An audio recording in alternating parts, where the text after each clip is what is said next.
Indeed, lads, welcome back to another video on the channel. Today I have for you guys a very special video, that 4-2-3-1 formations, custom tactics, and player instructions to go along with it. What a formation it is this year. I'm telling you right now, after this video, you will be blessed. What I'm going to give you should not be for free, but it is. It's your lucky day. So what we're simply going to do is run through the tactics and the player instructions, and of course I'll provide you with some gameplay analysis clips provided by me. So without further ado, let's hop into it. Come on. Alright, so today we are only going to be focusing on this 4-2-3-1 formation alone. So hopping straight into it, on the defensive side, the defensive style will be set and kept to balance. We do not need to put any sort of pressuring tactic here because we can manually trigger that in game if we like. And drop back, we just don't mess with it this year, so balanced it is. The width, drop it down to 45, and the depth, we're going to push it all the way up to 71. And why this is because it triggers the automatic offside traps for you in game, so why not put it there?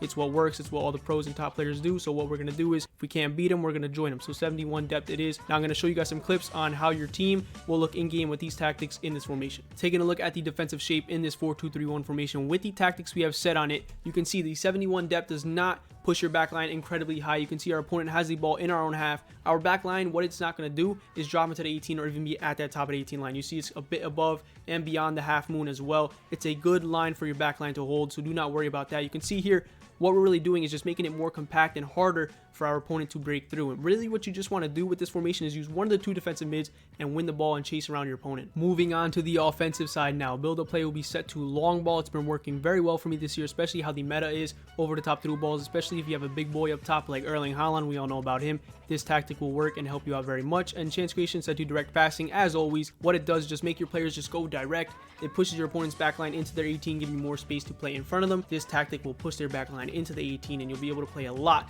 in front of them, inside the 18 even, to score easy tapping goals. And the width, we're going to move it to 55. So let's hop into some clips and show you guys what we can do offensively in this formation with these tactics. So first, we're going to focus on the build-up play in this formation, the 4-2-3-1 of course, and the long ball tactic is what we have set to it. But let's just focus on how the formation just flows, playing out from the back into the middle and of course into the attack. You can see we utilize both our two defensive mids, working the ball back and forth if we have the time to eventually find our wide players and then eventually find our central players in that top of 18 area. What you want to focus on doing in this formation is getting wide, and then once you reach that top of 18 area, that's when you want to get central again. So you don't want to use your central players so early on, like your central attackers, like your center attacking mid and strikers. They should only be taking 1 or 2 touches on the ball in that middle of the field, but when they're top of 18, take as many touches as you want. When you're in the middle of the field, as you see here, you need to be wide. Use those flanks, use these triangle patterns of play. Look at this. Coleman to Goretzka to our overlapping fullback Alphonso Davies. Use those triangles out wide to get forward, get to the byline, and sweat it across to one of your central players, your center attacking mid or striker, who should be waiting there to easily tap the ball in. But again here, 1 or 2 touches with our central players in the middle of the field. We want to take more touches out wide and then get it back to your central players in that top 18 area where they could take more and more touches. As you can see here, Griezmann, very saucy. Look at this. Oh, Griezmann very underrated, but well done there. Focusing on the chance creation side of things now, the direct passing tactic is what we have set to it in the final third. How you're going to score goals in this formation is by focusing on the same sort of things we were talking about in the build to play clips. Get wide and then get central in that top of 18 area, but it's not as easy as it sounds. You need to have composure. You cannot just jam the ball into your 2 central players all game and just complain and blame it on the formation on why it's not working. You need to knock the ball back and forth with your 2 defensive mids, get the ball wide, have composure, left stick dribble, make sure that your opponent pulls out his defenders. He's going to open up gaps on his own. As you can see here, he's using a center back to defend one of my wide guys, and it makes it that much easier to find an easy tapping goal to one of my central players. So have composure. Don't just jam the ball in, as he keeps saying. Get wide, get central, use your 2 defensive mids, wait for that gap to open, and take it. Covering the last part of the offensive side, we're going to move the players in box up to 6, corners 2, and free kicks 1. Now, very quickly, I want to cover the player recommendations that I can give you guys for this formation. What sort of players should be in what position? So in the striker position, we need a finisher. No messing about, no 5-star skillers with 20 finishing. We need finishers, even if it doesn't mean you have skills on him. Like I have Ben Yedder that I was using in these clips. He's a very good striker, 5-star weak foot as well. He's a finisher and can dribble and do all that stuff, but finishing is the main key point for your striker. In the center attacking mid position, we need more of a maestro, more of a passer and a dribbler, less of a pace merchant, I guess you can say. He needs to have finishing as well because he does get in places beyond your striker, so make sure this center attacking mid can pass, dribble, and definitely shoot. The pace is not much needed. Now moving out wide, you need straight pace, at least like 88 plus pace. I know it's early on in the game, it's hard to find players like this, but 88 plus pace, 5-star skills if you can, because these guys here, what they do is get down the line and get assists and balls into your central players to score easy goals. Now, the two defensive mids, I like players who can move box to box, who can move forward, and who can knock the ball back and forth in that top of 18 area and not feel clunky on the ball, or also just not able to dribble and make passes. I need players here who can defend, be big bodies, but also I'll take a little bit of a smaller guy who can pass and dribble as well. I need to make sure they can pass, dribble, and defend.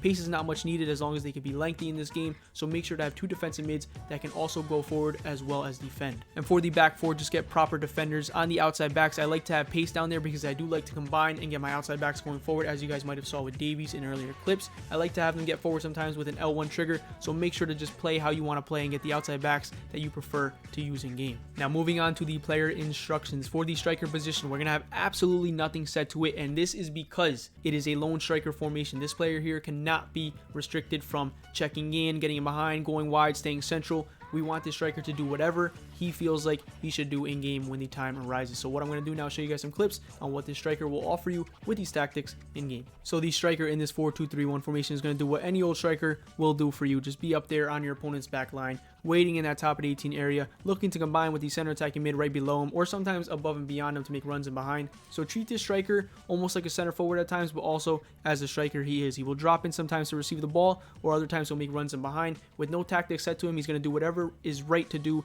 in any situation. So just make sure to use him in the right times, in the right moments, to send him behind or check in to play the feet. Dropping down to the center attacking mid position now, he's going to be set to absolutely nothing as well. Do not touch a thing with this player, and I will explain why in these gameplay clips to come. The center attacking mid, the heart of the attack, and I am not lying when I say this. I'm telling you, Griezmann for me, the center attacking mid in my squad that I was using with this formation, with these tactics, with these instructions, was amazing. With these tactics set to him, guys, he was doing whatever he wanted to do that was right for the moment in the right areas. You can see your top of the 18, and he's just banging shots outside the boot, green time, anything like that, guys. I'm telling you, this center attacking mid is going to score more goals than your striker. He's going to be found in better places than your striker. I don't know why it works like that, but just make sure to have a good center attacking mid when you use this formation with these tactics, because he's going to be in a lot of great spots to score goals with either foot, either side, outside the boot, making runs in behind. He's going to do it all.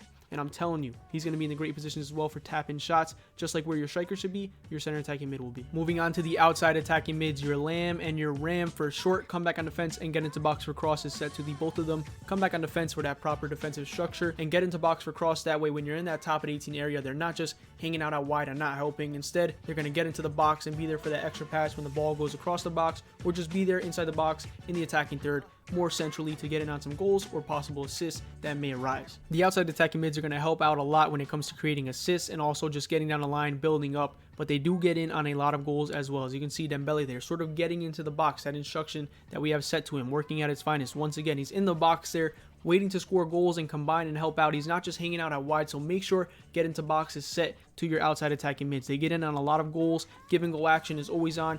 Play it to your outside guy, into the central guy, and then back to the outside guy. They will always be unmarked if they're coming centrally, because the outside back will not cover. For the two defensive mids, they're both going to be set to the same exact thing: cut passing lane, stay back while attacking, and cover center. These two guys here just anchor the back four defensively, and offensively they just play sort of right in that top of the 18 area, maybe a little bit higher. They're going to be the ones who are feeding the ball into one of the four attackers out wide or centrally. That's pretty much their main job. I have a couple clips to show you guys as well. So other than your defensive mids just being sort of dictators in the attack, just sort of working the ball back and forth to find your central players, they do get in on goals themselves. Sometimes they just find themselves inside the box looking for a goal, maybe off of corners. They'll stay in the box to score a goal. So make sure your defensive mids, if possible, can score goals as well. But defensively, they can kill counters just as easy as this, as you see high up the field, the both of them. And for the back four, the outside backs stay back while attacking and overlap, and the center backs, I do not touch a thing, and neither do I touch the keeper position. So that's all I got for you guys today. I hope you guys got some value from this video. I hope you guys really enjoyed it as well. If you did, make sure to leave a like and comment and subscribe if you haven't already. This formation has absolutely blessed me, the tactics and the instructions, and I'm hoping I can bless you as well and give you guys a bit of magic. So let me know how it goes for you. This formation is very, very good, so it should work out for you. Other than that, guys, take care.